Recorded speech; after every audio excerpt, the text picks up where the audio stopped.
Ekspresionisme adalah aliran seni rupa yang menganggap bahwa seni merupakan sesuatu yang keluar dari diri seniman, bukan dari peniruan alam dunia. Seniman memiliki ingatan dan cara pandang tersendiri dari apa yang pernah dilihatnya di alam, lalu diekspresikan pada karyanya. Seniman ekspresionis menghiraukan berbagai teknik penciptaan formal untuk mendapatkan ekspresi yang lebih murni dan tanpa tekanan dari kepentingan ekstrinsik seni. Singkatnya, dapat dikatakan bahwa ekspresionisme adalah aliran seni rupa yang menonjolkan ungkapan dari dalam jiwa.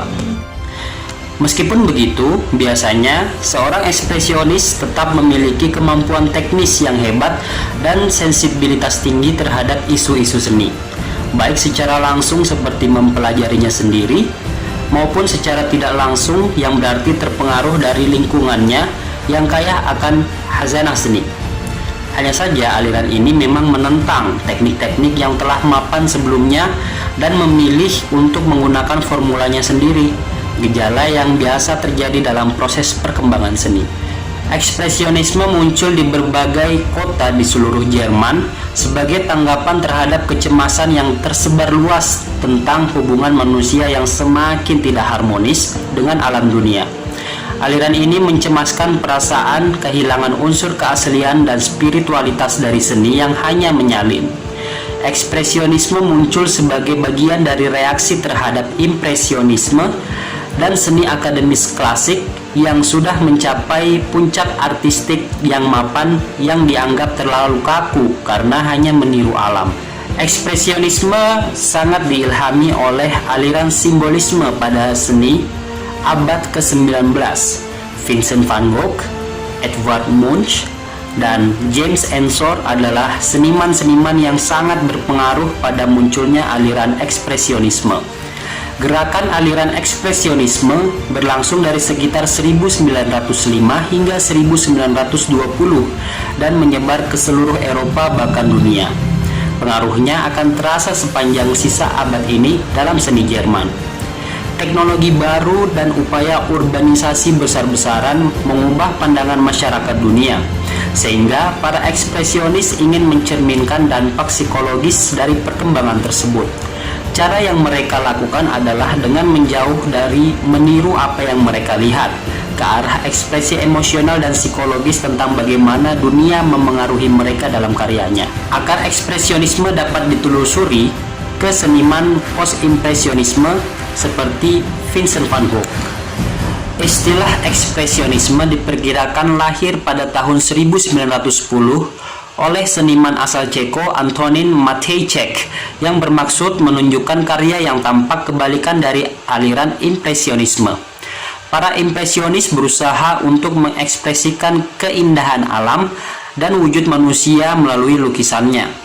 Para ekspresionis justru hanya berusaha untuk mengekspresikan dunia yang diingat dan dirasakan oleh mereka.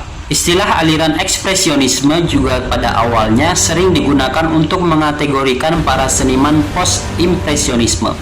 Itu sebabnya mengapa Vincent van Gogh juga sering disebut sebagai pengusung aliran ekspresionisme, karena ia memang dikategorikan sebagai ekspresionis sebelum pengkategorian aliran post-impresionisme dibuat. Vincent juga dapat dikatakan sebagai seorang ekspresionis karena ia merupakan salah satu tokoh penting dari kemunculan aliran ini.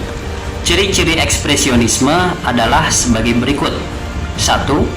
Tidak mengutamakan kemiripan atau kenaturalan objek yang dilukis. 2. Sapuan kuas yang berani, tidak malu-malu dan ekspresif. 3. Teknik menggambar yang tampak naif namun tetap memiliki komposisi yang apik. 4. Mementingkan ekspresi individu seniman dibandingkan dengan peniruan alam. 5. Menggunakan warna sebagai simbol untuk satu hal, bukan sebagai pewarna objek. 6. Menolak ideologi modern yang berlebihan dan memberikan imbas semakin tidak memanusiawi.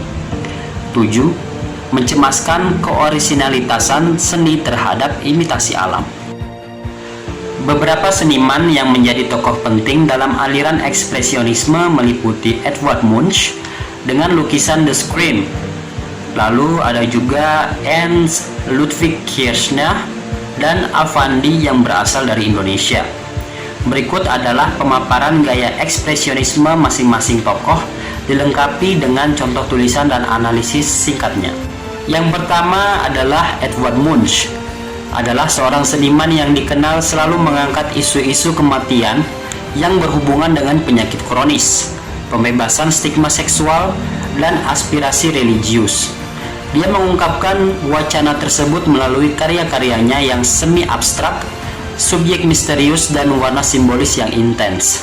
Munch dibesarkan oleh ayahnya yang merupakan seorang fundamentalis agama radikal dan menganggap bahwa kematian dini ibunya adalah bentuk hukuman dari Tuhan.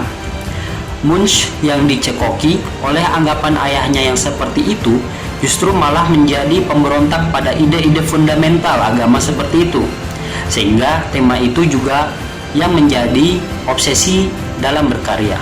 Contoh hasil karya dari Edvard Munch yaitu The Scream bisa kita lihat pada gambar berikut ini. The Scream adalah potret dirinya sendiri yang sedang berjalan bersama kedua temannya di trotoar yang menghadap ke kota Oslo. Munch baru saja pulang atau sedang dalam perjalanan menuju rumah sakit jiwa di mana kakak perempuannya, Laura Catherine, sedang dirawat. Hal tersebut diketahui melalui pernyataannya mengenai lukisan ini. Ia berkata, "Aku sedang berjalan dengan dua temanku. Ketika matahari terbenam, tiba-tiba langit berubah menjadi merah, semerah darah. Aku berhenti sejenak dan bersandar di pagar, menggigil ketakutan. Lalu aku mendengar jeritan yang sangat keras, jeritan alam yang tak terbatas." Kekabulan aliran yang dihasilkan oleh Munch pada lukisan ini merupakan salah satu kelebihan yang selalu diutarakan oleh para kritikus seni. Langit dan awan pada lukisan ini mengingatkan kita pada karya Starry Night dari Van Gogh. Namun, kita juga dapat menemukan elemen estetika dari aliran fauvisme, ekspresionisme, dan surrealisme yang muncul berbarengan dengan lukisan ini. Berikutnya adalah Ernst Ludwig Kirchner. Dia adalah sosok pemimpin kelompok seni di Brücke yang berkembang di Dresden dan Berlin sebelum Perang Dunia Pertama. Ia dianggap sebagai salah satu seniman ekspresionisme yang paling berbakat di Jerman. Ia membentuk kelompok tersebut karena termotivasi oleh pandangan manusia di dunia modern dan perasaan kehilangan wacana spiritualitas dan orisinalitas. Ia menolak gaya akademik dan ide dari dunia modern yang dianggap sebagai tidak memanusia. Saat Perang Dunia Pertama berlangsung, Kirchner mengasingkan diri di Davos, Swiss. Di sana, ia menghasilkan banyak karya lukis, namun karyanya tidak berhasil menarik perhatian dunia seni mainstream Jerman. Ketika Nazi menguasai Jerman di awal tahun 1930-an, dia juga menjadi korban kampanye Nazi yang ingin memusnahkan kemerosotan seni. Depresi dan tertekan, ia akhirnya memutuskan untuk bunuh diri. Berikut ini merupakan karya seni yang diciptakan oleh Kirchner, yaitu lukisan ekspresionis Marcella. Model pada lukisan ini adalah seorang gadis bernama Marcella, putri dari seorang janda yang bekerja di sirkus yang Kirchner kunjungi. Marcella adalah penggambaran yang provokatif terhadap seorang gadis muda yang bahkan belum melewati masa pubernya. Warna-warna kontras yang tidak wajar pada wajahnya dan bahasa tubuh posenya yang menirukan pose dewasa menyimbolkan kedewasaan yang dipalsukan. Ernst mungkin prihatin dengan keadaan anak-anak yang kehilangan masa kanak-kanaknya karena imbas dari kehidupan modern. Lukisan itu adalah contoh teknik sketsa cepat yang digunakan oleh anggota di Brücke. Teknik tersebut dinyatakan oleh mereka dapat menangkap ekspresi dan jiwa sebenarnya dari subjek. Melalui sapuan kuas yang spontan, seluruh ekspresi alami dari model akan tergambar lebih murni.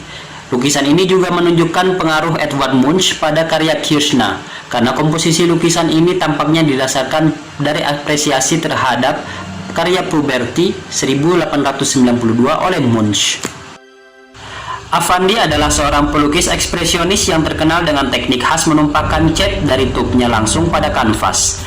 Ia menyebut dirinya sendiri sebagai pelukis kerbau yang secara eksplisit berarti terlalu bodoh untuk menjadi seniman. Namun dalam perjalanan karirnya, ia tetap mampu memahami dan menggeluti bidang seni rupa.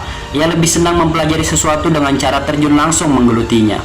Ia adalah seniman yang berpengaruh cukup besar pada perkembangan seni rupa di Indonesia. Affandi juga sempat ikut andil dalam perjuangan negeri ini dalam meraih kemerdekaannya melalui dunia seni. Berikut ini adalah hasil karya seni dari Affandi. Potret diri adalah salah satu tema yang paling sering dibawakan oleh Affandi.